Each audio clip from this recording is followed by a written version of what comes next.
सुरेश रैना जी और आदरणीय शिखर धवन जी, जो हमारे भारतीय क्रिकेट टीम में बहुत शानदार प्लेयर हैं, उनके लाखों करोड़ों फॉलोअर हैं, उनको फॉलो करते हैं और उनसे उम्मीद करते हैं कि उनको फॉलो करने से कुछ हमें अच्छी बातें सीखने को मिलेंगी।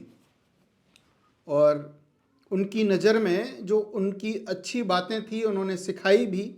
उन्होंने ये कहा कि आप वन एक्स बैट नाम से गेमिंग एप्लीकेशन है, वहाँ जाइए, गेम खेलिए और करोड़ों रुपए जीतिए। और लोगों ने उनकी बात मानना शुरू किया, करोड़ों लाखों रुपए जीते, अरबपति खरबपति अडानी अंबानी बन गए। उनकी नज़र में पता नहीं किस तरीके से उन्होंने बनाया। और जो ये बात कह रहे थे उनको ईडी का, एनफोर्समेंट डायरेक्टरेट का सम्मन आता है। सम्मन के बाद जांच शुरू होती है। जांच शुरू होने के बाद उनसे कहा जाता है कि आपकी संपत्ति जो आपने अर्जित की है, 6.14 करोड़ के जो आपके म्यूचुअल फंड्स हैं, these are proceed of crime. अब ये जो मैंने शब्द यूज़ किया है प्रोसीड ऑफ क्राइम, एक एक्ट होता है जिसका नाम है PMLA act, prevention of money laundering act, जिसके लिए एनफोर्समेंट डायरेक्टरेट एक सरकारी एजेंसी है, उस कानून के तहत जांच करती है।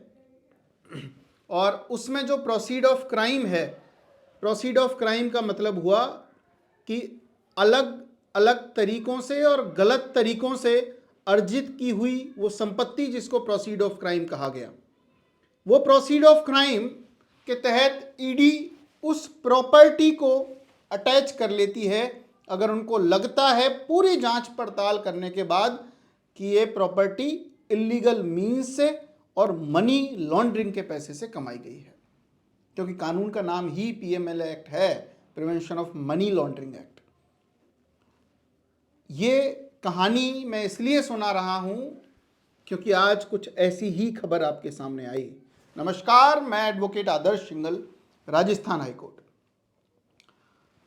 एक खबर आई, हमने इंस्टाग्राम पर रील भी डाली, हालांकि लॉन्ग वीडियो बनाने का इस पे मन था नहीं, क्योंकि हो सकता है किसी की भावनाएं आहत हो जाएं, क्योंकि किसी के फेवरेट क्रिकेटर रहे हों, ये भारतीय टीम को रिप्रेजेंट किया है। लेकिन मन में एक थोड़ी सी दुविधा थी, और ये थी कि जब ये वन एक्स बैट नामक गेमिंग एप्लीकेशन चल रहा था, जो कि सरकार ने बैन कर दिया था, ईडी इस केस को इन्वेस्टिगेट कर रही थी, सारी चीज़ें पता होने के बाद भी ये एग्रीमेंट करते हैं। और इनकी surrogated website one X B E T bet, और सौरोगेटेड वेबसाइट का नाम था वन एक्स BAT। तो अब हुआ क्या, उसके साथ एक एग्रीमेंट किया जिसमें ये कहा जाता था कि इन गेमिंग एप्लीकेशंस को आपको प्रमोट करना है, और हम ये बताएंगे कि हमारे गेमिंग एप्लीकेशन को खेलने के बाद लोग लाखों करोड़ों अरबपति खरबपति बन जाएंगे और पता नहीं क्या कर लेंगे। इन्होंने उसी तरीके से काम किया, इनको इनका पैसा मिलता था। अब ये चूंकि कलाकार हैं, ये तो अपनी कला का प्रदर्शन कर रहे थे। ये मुझे उम्मीद है, मुझे लगता है कि इन्होंने खुद ने नहीं खेला होगा, कभी भी वन एक्स बैट खेलकर इन्होंने पैसे कमाने की नहीं सोचा होगा।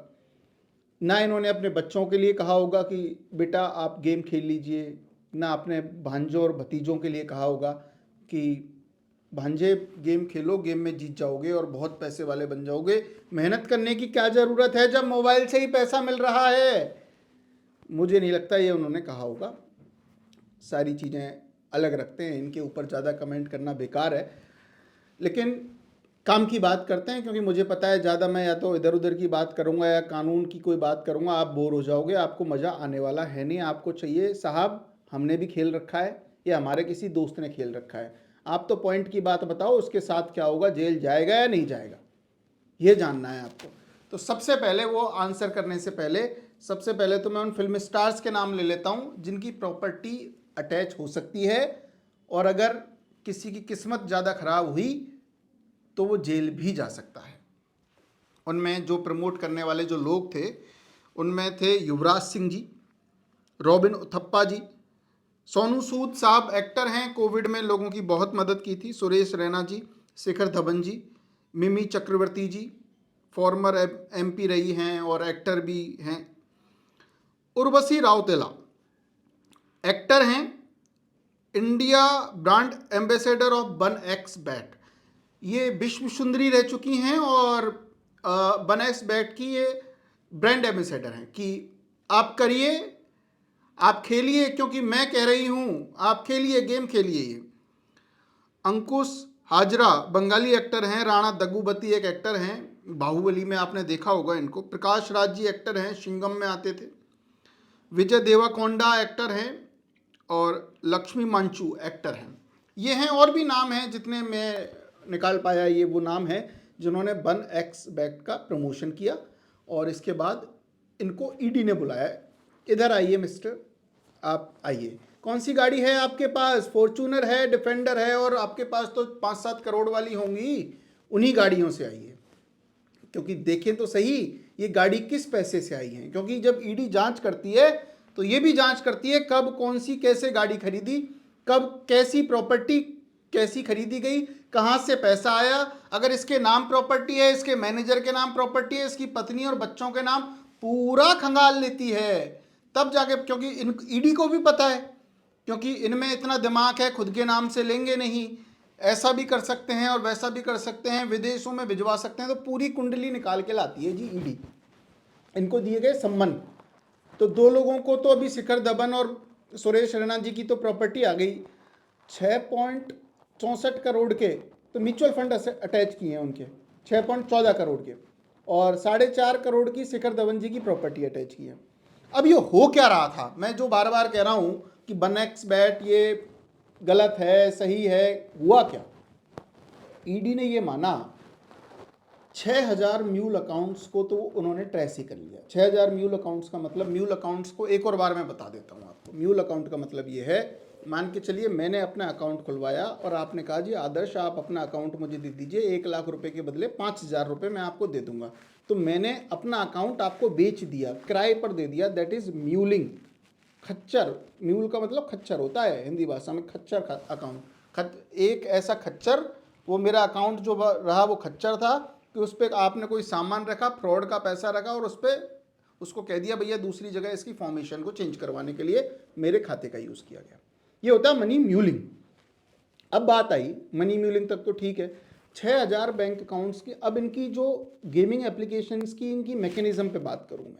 आपने ये तो सुना होगा, आपके शुभ चिंतक आते होंगे जो ये कहते होंगे कि अरे भाई गेमिंग में खाता किराए पर दे दो, ये दे दो, वो दे दो। खाते किराए पर लेने का एक नया धंधा चालू हो गया है कि गेमिंग में यूज़ होगा, जबकि वो फ्रॉड के पैसे में यूज़ होगा नहीं होगा किसी को कुछ नहीं पता, लेकिन गेमिंग के नाम पर लिया जाता है। और ये कहा जाता है, एक लाइन भी होती है, तो एक व्यक्ति पूछता है कि साहब आप मेरा खाता किराए पर क्यों ले रहे हो, तो उसके लिए 2-4 गोलीबाजी वाली लाइन है उनके पास कि अरे वो सरकार से टैक्स बचाने के लिए ले रहे हैं। अरे वो जो बड़े लोग हैं ना, वो खुद के खातों में पैसा नहीं रखते, इसलिए आपके खातों में, और 2 दिन में ही 5-5 करोड़ के ट्रांजेक्शन हो जाते हैं। अब ये होता कैसे? 4 कैटेगरी इन्होंने बना ली। पहला बना लिया इन्होंने डिपॉजिट अकाउंट, दूसरा विड्रॉल अकाउंट, तीसरा पार्किंग अकाउंट, और चौथा मिडिल अकाउंट। अब आपने देखा होगा कि जिस अकाउंट में आप मान के चलिए कोई भी गेमिंग, ए नाम से कोई गेमिंग एप्लीकेशन है, उस पर 5000 रुपये का सट्टा लगाया आपने, बैटिंग की 5000 रुपये की, और आपको 7000 रुपये मिल गए, मतलब 2000 रुपये आप जीत गए। अब 5000 रुपये जो आपने दिए वो किसी एक अकाउंट में दिए जिसको हमने कहा डिपॉजिट अकाउंट, लेकिन जो 7000 रुपये का विड्रॉल आया वो अलग अकाउंट से आपके पास आया, वो सेम अकाउंट से नहीं आया। कारण, क्योंकि जो 7000 रुपये आया वो साइबर फ्रॉड का पैसा था। गेमिंग कंपनीज ये सबको जिता रही हैं, सब लोग 1x बैट खेल रहे हैं, सबको जिता रही हैं। मैंने तो बहुत कम लोग इसमें हारते हुए देखे, लगभग सारे जीत रहे हैं, लेकिन उनके खाते फ्रीज हैं। किसी को पुलिस अरेस्ट करके ले गई, किसी पे क्रिमिनल केस हो गया, कभी कोई किसी का नोटिस आ गया, उनके पिताजी और माताजी की तबीयत खराब होती है क्योंकि हमारे पास आते हैं। अभी तो लोग सभी इंस्टाग्राम इन्फ्लुएंसर और ये सब अपना व्यवस्थाएं कर रहे हैं, लेकिन जब हमारे पास जब केसेज आते हैं तो उनके घर वाले, ऐसे ऐसे केसेस तक हमने देखे हैं जिनमें पिताजियों को अटैक आ गया जैसे ही बच्चे को कोई नोटिस आया, और बच्चे ने क्या किया? गेमिंग किया, ट्रेडिंग किया। और फिर वो कोर्ट में आते हैं, जी हमारे बच्चे के साथ ये हो गया। बच्चे से पूछते हैं, नोटिस आने से पहले की कंडीशन ये है कि स्कॉर्पियो में घूम रहा है, बुलेट पे फटाके फोड़ रहा है और पता नहीं क्या क्या कर रहा है, अमीर बनने के ख्वाब है, और जैसे ही नोटिस आया कि सर अब बताओ क्या करूं, बचा लो। ये उन लोगों के साथ हो रहा है। और ये मेरे पास ही नहीं, जितने भी एडवोकेट्स हैं या जो भी इस लीगल फील्ड में काम कर रहे हैं, जिन लोगों के घरों में कोई अधिकारी है या समझदार व्यक्ति भी है, उन लोगों के पास ये जा रहे हैं और अपनी समस्याएं बता रहे हैं। और फिर पता लगता है कि साहब मनी लॉन्ड्रिंग का कोई पैसा आ गया, फिर पता लगता है कोई साइबर क्राइम का पैसा आ गया, हमने तो कुछ किया ही नहीं, हम तो दुनिया के सबसे अच्छे आदमी, हम तो हरीश चंद्र हैं, हमने गेम ही तो खेला था। और ये भी बात, हालांकि ये मोड ऑफ कम्युनिकेशन मेरा अक्सर नहीं रहता है कि मैं इतने एग्रेसिव वे में बात करूं, लेकिन क्योंकि आप लोग जब आते हो ना ब्रदर, तो कभी कभी तो खुद को ऐसा लगता है कि यार इस लड़के के साथ क्यों हुआ ऐसा, इसकी बेचारे की क्या गलती, कोई इस पे केस हो गया है, कोई इस पे ये हो गया है, कभी इसको पुलिस का नोटिस आ गया, कभी कोर्ट का नोटिस आ गया, कभी ईडी इसको बुला रही है, कभी जीएसटी इसको बुला रही है, और उसकी गलती कि साहब हमें पता नहीं था, कोई व्यक्ति मिला था, उसने ऐसा करवा दिया, वैसा करवा दिया। और मुझे पता है ये भी कि सिर्फ 10% लोग होंगे जो इस वीडियो को अपने दिल में रखेंगे या मेरी बातों को ढंग से सुनेंगे, अपनी दिल में रखकर वो काम करना चाहेंगे। अदरवाइज 90% तो ये कि ठीक है, आदर्श का काम चिल्लाने का, ये चिल्लाता रहेगा, ज़्यादा चिल्लाएगा तो इसकी अनलाइक और कर दो इसकी वीडियो को, इसको देखना ही बंद कर देते हैं, दिमाग ख़राब कर देता है आके, हमेशा ये कहता है गेमिंग मत करो, गेमिंग मत करो, इसको फ्री करो यहाँ से, इसको इसका देखना ही बंद करो, ज्ञान ही देता रहता है। कुछ 10% लोग ऐसे भी होंगे जो ये समझेंगे कि हाँ यार हमारे मतलब की बात कर रहा है ये आदमी, काम की बात कर रहा है। अब जब 4 अकाउंट की मैंने कैटेगरी बताई, विड्रॉल, डिपॉजिट, पार्किंग और मिडिल, तो जो 7,000 रुपये आपके पास आया वो फ्रॉड का आया। अब वो कैसे आया, मान के चलो कि मेरे साथ 1 करोड़ रुपए का किसी ने फ्रॉड किया। अब वो 1 करोड़ रुपए कैसे लेके जाएगा, फ्रॉडिस्टर कैसे लेके जाएगा, कोई तरीका ही नहीं है लेके जाने का। तो वो क्या करेगा, इन गेमिंग एप्लीकेशंस को वो 1 करोड़ रुपए का खाता दे देगा कि साहब इसमें 1 करोड़ रुपए पड़े हैं, आप मुझे 50 लाख रुपए कैश दे दीजिए, मैंने 1 करोड़ का फ्रॉड कर लिया है। ठीक है, अब वो 7-7 हज़ार 10-10 हज़ार करके वो 1 करोड़ के खाते में से चलते रहेंगे। एक दिन में 1 करोड़ रुपए फ्री, आपका जो पैसा गया 5-5 हज़ार करके, वो उसके पास एक नंबर में पैसा आ गया और उसने फ्रॉड के पैसे को आपको दे दिया। अब आपके खाते फ्रीज होना शुरू, आपको परेशानियां होना शुरू, और फिर वो मनी लॉन्ड्रिंग और इस तरीके की चीजें। सिर्फ अकेले राजस्थान में 616 करोड़ का फ्रॉड हुआ है, अकेले राजस्थान में। ये तो वो फ्रॉड है जो रिपोर्टेड था। ऐसा मानना है 20,000 करोड़ से ऊपर का फ्रॉड हुआ है। तो 20,000 करोड़ रुपए से ऊपर का फ्रॉड का सारा पैसा वो लेके नहीं गए, वो तो कैश में, गोल्ड की में, हीरे में, यूएसडीटी में, क्रिप्टो में, बिटकॉइन में लेके गए बाहर विदेशों में पैसा। इंडियन रुपी में थोड़ी जाएगा पैसा, वो फ्रॉड का पैसा घुमा फिरा के आप लोगों के खातों में ट्रांसफर कर गए, किसी गेमिंग के जरिए, किसी ट्रेडिंग के जरिए, किसी और किसी तरीके से जरिए। कभी आप कोई ऑनलाइन कोई और कोई व्यापार कर रहे हो, कभी क्या कर रहे हो, वो घुमा फिरा के वो 20,000 करोड़ फ्रॉड का पैसा आपके खातों में छोटा छोटा करके ट्रांसफर कर गए, बैंक अकाउंटों को फ्रीज करवा गए। और हम अभी भी सोच रहे हैं कि इन लोगों की हम बातों में आए। इनको पता है क्या, ये गारंटी ले सकते हैं क्या, ये जो एक्टर और सेलिब्रिटी है, कि साहब ये 1x बैग खेलो आपका खाता फ्रीज नहीं होगा, कोई पुलिस नहीं पकड़ेगी आपको। ऐसा काम करवा रहे हैं ये लोग जिनसे पुलिस आपको पकड़े, इनको शर्म आनी चाहिए इन लोगों को। ऐसी चीज़ों को प्रमोट कर रहे हैं। और सबसे बड़ी बात, इनको आपने फॉलो कर लिया, इनके 20 मिलियन 30 मिलियन 40 मिलियन फॉलोअर हैं, और आपने तो फॉलो किया कि ठीक है क्रिकेट की कुछ बातें हैं, इनकी जर्नी के बारे में, हम कैसे बन पाए, हम की सीख सकते हैं। और आपको क्या किया इन्होंने, 30 मिलियन फॉलोअर हैं हमारे, 30 मिलियन फॉलोअर्स को लेके एक 1x बैग कंपनी के पास गए, भैया मेरे पास 30 मिलियन फॉलोअर है, मेरे को 5 करोड़ रुपए चाहिए, मेरे पास 50 मिलियन फॉलोअर है, मेरे को 10 करोड़ रुपए चाहिए। उन फॉलोअरों को बेच गए किसी कंपनी को, और उन फॉलोअरों को बेच के आपको ही बैटिंग और सट्टेबाजी का प्रमोशन का काम करवा रहे हैं ये लोग। ईडी के नोटिस आ रहे हैं, सरकारी एजेंसीज इनसे कह रही हैं भाई साहब क्या करवा दिया आपने, लेकिन इनको कुछ ज़्यादा इसलिए भी नहीं कर सकते, फैन फॉलोइंग बहुत बड़ी है, आंदोलन करवा दें, ये बाहर निकालो, ऐसा कैसे कर दिया हमारा ये, वो तो हम भी बड़ी मुश्किल से हिम्मत कर पा रहे हैं। कि किसी के बारे में पता नहीं क्या करवा दें ये लोग। लेकिन जो सच्चाई है वो तो यही है कि हमेशा आप लोगों के दिमाग में सवाल था कि ये बड़े बड़े फिल्म स्टार सेलिब्रिटीज़ ये ऐड कर रहे हैं, इनका क्यों नहीं होता कुछ? हो गया इनका कुछ, हो ही रहा है ना। सवाई माधोपुर की एक न्यूज़ है, मैं आपको न्यूज़ बताऊं, ये न्यूज़ है सवाई माधोपुर की। इसमें वेन्यू गाड़ी थी भाई साहब के पास, एक नाम तो चलो क्या लेना किसी का, पत्रिका न्यूज़ में, राजस्थान पत्रिका एक न्यूज़पेपर आता है, उसमें साइबर फ्रॉड से कार खरीदी थी वेन्यू। अब वो साइबर फ्रॉड था, गेमिंग था क्या नहीं था। खबरें तो वहाँ यही हैं कि बनेक्स बैट और परी मैच और इस तरीके के एप्लीकेशन से अर्जित की थी। इसको अटैच कर ले गए, वेन्यू को भी ले गए, 1.5 लाख रुपए भी ले गए, और उसमें सोने चांदी के कड़े बड़े और हाथी घोड़े शेर वेर और रख रखे थे उसमें बढ़िया टॉप क्लास के, वो सब ले गए उनके शेरों को। ये हालत है। अब आपको क्या लगता है? और मैं तो मानता हूं कि ये गेमिंग एक्ट बिल ये सब बना दी जितनी बनानी थी। क्या लगता है आपको, क्या सोचते हो? कमेंट मैं तो चाहूँगा ही कि आप करो, क्योंकि मेरे को तो इससे ये है कि भाई ज़्यादा से ज़्यादा लोग देख पाते हैं, क्योंकि आप जितना ज़्यादा इसको शेयर लाइक सब्सक्राइब कमेंट वगैरह ये सब करते हो। लेकिन मैं चाहता हूँ कुछ जेन्युइन कमेंट भी आए, क्योंकि मैं प्रीवियस वीडियोस पे जो कमेंट आए उनसे बड़ा दुख भी हुआ। मैंने अब बताया भी था, अपनी टीम से डिस्कस भी किया था मैंने कि यार इन लोगों को इतना बार मना किया कि कोई गेम मत खेलो, ड्रीम 11 तक ने, यहाँ तक खुद ने मनी ऑपरेशंस बंद कर दिए। एक लड़के का कमेंट आया कि अगर ड्रीम 11 चालू नहीं हुआ 26 तारीख को तो मैं मर जाऊँगा। अरे यार राजा बाबू, ये क्या चीज़ हुई यार? एक तो मतलब मैं जो चिल्ला रहा हूँ उसका कोई मतलब ही नहीं है, तुम तो मेरे ही मजे ले रहे हो कि हम तो मर जाएंगे, और दूसरा एक उस पर कमेंट कर रहा है शाबाश हम भी आपके साथ हैं। अरे यार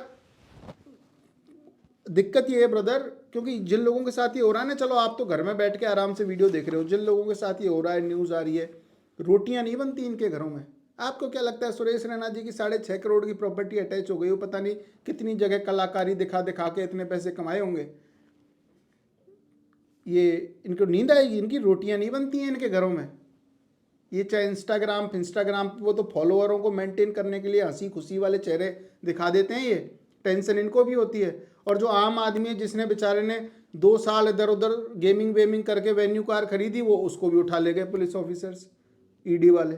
और उसमें बेचारे ने, उसने तो वो कड़े बड़े और डाल रखे थे बढ़िया, वो हाथी घोड़े वो होता है ना, वो हाथी ऑफिसों में दिखाते हैं कि देखो ये मेरा शेर है, उन शेरों को उठा ले गए उसके को, कि भाई ये शेर भी उसी मनी लॉन्ड्रिंग के पैसे से आया है। और वो गाड़ी में वो जो होते हैं उनके पूरा गाड़ी को सजावट के पूरी व्यवस्थाएं, वो पूरी व्यवस्थाएं ले गए उसकी। अब बताओ क्या करें? यही है। जो भी आपको लगता है आप हमें बताइएगा, सर इस टॉपिक पे वीडियो बनाओ, ये बातें करो वो बातें करो, क्योंकि जो आप कहोगे वही हम बातें करेंगे। और ये जो गेमिंग एप्लीकेशन वाले हैं ये थोड़े बहुत तो नाराज़ होंगे हमसे कि यार हमारे बारे में ऐसा क्यों बोल रहा है, तो भैया आप नाराज़ हो लो, जो अब जो मन में है वो बोल दिया, और आपको जो ठीक लगे वो आप ठीक है। उम्मीद ये करता हूँ कि अगर आपको लगी हो कि इसकी बात में दम है तो बताना ज़रूर, क्योंकि आपकी छोटी सी सहायता से मुझे बहुत मोटिवेशन मिलता है।